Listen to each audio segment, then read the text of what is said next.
என் கூட வாங்க.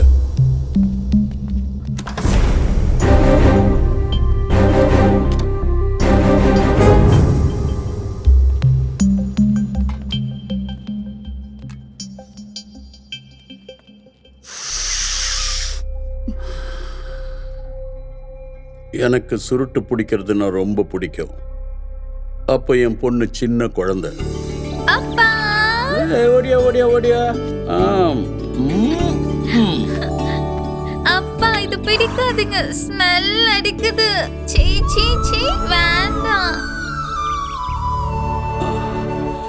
வேணாவா? நீ சொல்லிட்ட, நான் விட்டுட்டேன். சரியா? அப்பையிலேருந்து சுருட்டு பிடிக்கிறதையே நான் விட்டுட்டேன்.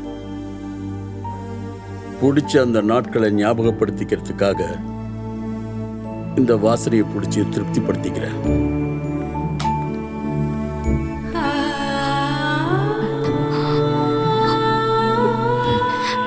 இது என் பொண்ணை முதல் தடவை படுக்க வச்ச ஊஞ்சல். இத பார்த்தா நானும் அந்த நாட்களுக்கு போயிடுவேன். அதுக்கப்புறமா முதல்ல அவர் நடக்கிற வயசுல முதல் முறையா மிதிச்ச 3 சக்கர சைக்கிள்.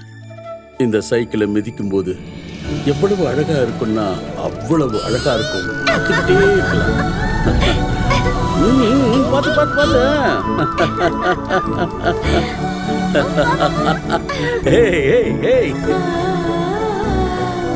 இது என் பொண்ணு வளர்ந்ததுக்கு அப்புறம் எடுத்த முதல் சைக்கிள். விழுந்தா அடிபட்டுடுமோன்னு எனக்கு ரொம்ப பயம். ஆனா விழல. காவலுக்கு 4 பேரை வச்சிருந்தேன்ல, கூடவே ஓடுவாங்க. என்னடா பாத்துட்டு இருக்கீங்க? ஓடுங்கடா.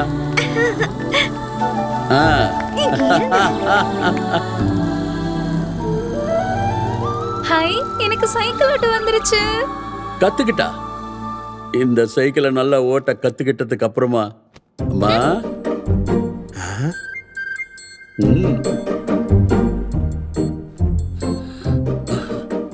என்ன கோவமா இருக்கா? அவளுக்கு ஸ்கூட்டி வேணுமா? இந்த வயசுலயா? பின்ன எப்போ? ஒரு 4-5 வருஷத்துக்கு அப்புறம். அப்ப வரைக்கும் இப்படியே உட்கார்ந்திருப்பாளா? பரவாயில்லையா? இப்படி உட்கார்ந்திருந்தா எப்படி? அதுக்குதான் ஆசைப்பட்ட உடனே வாங்கி கொடுத்துடணும். ஆசை போனதுக்கு அப்புறம் இல்ல. இங்க பர்மா, இத வந்து பத்திரமா ஓட்டணுமா? இது ஸ்டார்டரு. இத அப்படியே புடிச்சிக்கிட்டு அப்படியே ரைஸ் பண்ணா.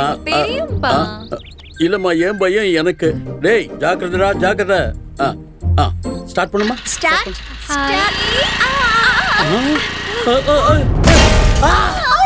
பிடிக்க போனவங்க கையில மாட்டாம ஸ்பீடா போய் டக்குன்னு விழுந்துட்டான். ஜுரம் கூட வந்துடுச்சு. எவ்வளவோ கஷ்டப்பட்டா. இத தூக்கி வெளியில வீசலான்னு நினைச்சேன். ஆனா சகுந்தலா ஒத்துக்கல. சந்தோஷத்தோட சேர்த்து பட்ட வலியும் ஞாபகத்துல இருக்கணும்னு சொன்னா. சரி அப்படின்னு விட்டுட்டேன்.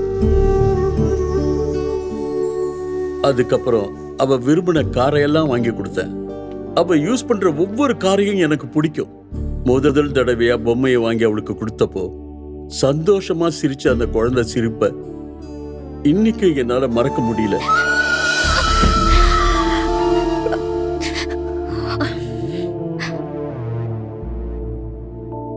அந்த முகத்துல குழந்தை சிரிப்பு மாறாம உங்களால பாத்துக்க முடியுமா? முடியாதுங்கய்யா. பரவாயில்ல, நான் பாத்துக்கிறேன். அட்லீஸ்ட் அத பாத்துக்கிற திறமை உங்க பையன்கிட்ட இருக்கா? வா போலாம். வரங்கய்யா. வருங்கய்யா.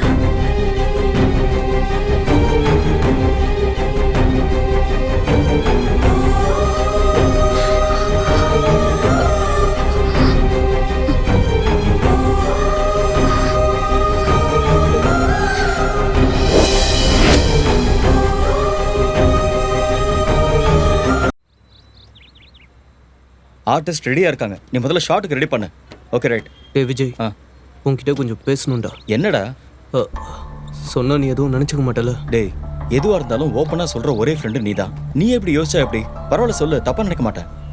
10 பேர் வெளியே நம்ம படத்தை பத்தி தப்பு தப்பா பேசுறாங்கடா. என்ன பேசுறாங்க? இவனுக்கு படம் எடுக்கவே வராது, அதுவும் இல்லாமல் 2 ஃப்ளாப் வேற கொடுத்துருக்கான். இப்போ ஏதோ இன்னசென்ட் ப்ரொடியூசரை வச்சுட்டு ஏதோ மேனேஜ் பண்ணிட்டு இருக்கேன்னு சொல்லிட்டு இருக்காங்கடா. டேய், அந்த மாதிரி வார்த்தைங்க தான் நமக்குள்ள ஒரு வெறிய உருவாக்கும். அப்பதான் நம்ம குவாலிட்டியை நாமளே ப்ரூவ் பண்ணுவோம். எப்போ நம்ம தலையெழுத்த நாம தான் எழுதணும். அதுக்காக ஒவ்வொரு நிமிஷமும் கஷ்டப்படணும். அது இந்த இடமா இருந்தாலும் சரி, எந்த இடமா இருந்தாலும் சரி. அதனால தான் உன்னை நீயும் நம்பணும், என்ன நானும் நம்பணும். யாரா இருந்தாலும் தன்னை தானே நம்பணும். ஏயா ஹீரோக்கு சொன்னேன், எனக்கு சொல்லவே இல்லை. ஹீரோயினுக்கும் சொன்னேன், அப்பவும் எனக்கு சொல்லல. நம்ம சினிமா ஸ்டார்ட் பண்ணி தேங்காவும் உடைச்சேன், அப்பவும் சொல்லல. இப்போ சினிமா ஃபினிஷ் பண்ணி பூசணிக்காயும் உடைச்சிட்டேன். இப்போ வச்சு சொல்லுவியா? இத்தனைக்கும் நம்ம சினிமா கதை என்னையா? சொல்றேன் சார். டேய் ராமு, இங்க வா. அந்த வரேன். அந்த ஃபைலை கொடு. இந்தா. சார், இதுல நம்ம கதை ஃபுல்லா இருக்கு சார். இப்போ வரைக்கும் நம்ம எடுத்த சீன்ஸ் எல்லாம் முத்து மாலை மாதிரி ஆர்டரா இருக்கும் சார். வீட்டுக்கு போய் நிம்மதியா உட்காந்து படிங்க. படிச்சுட்டு சொல்றேன். எங்கடா எங்க போனாரு? திடீர்னு மறைஞ்சிட்டாரு.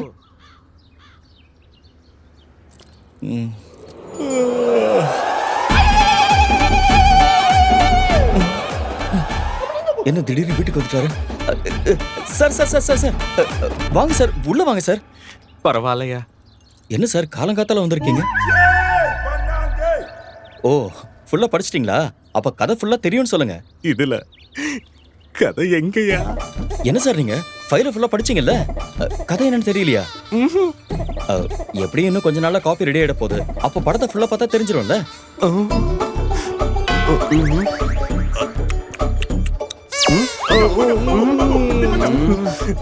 சரியா, வர. நல்லது சார்.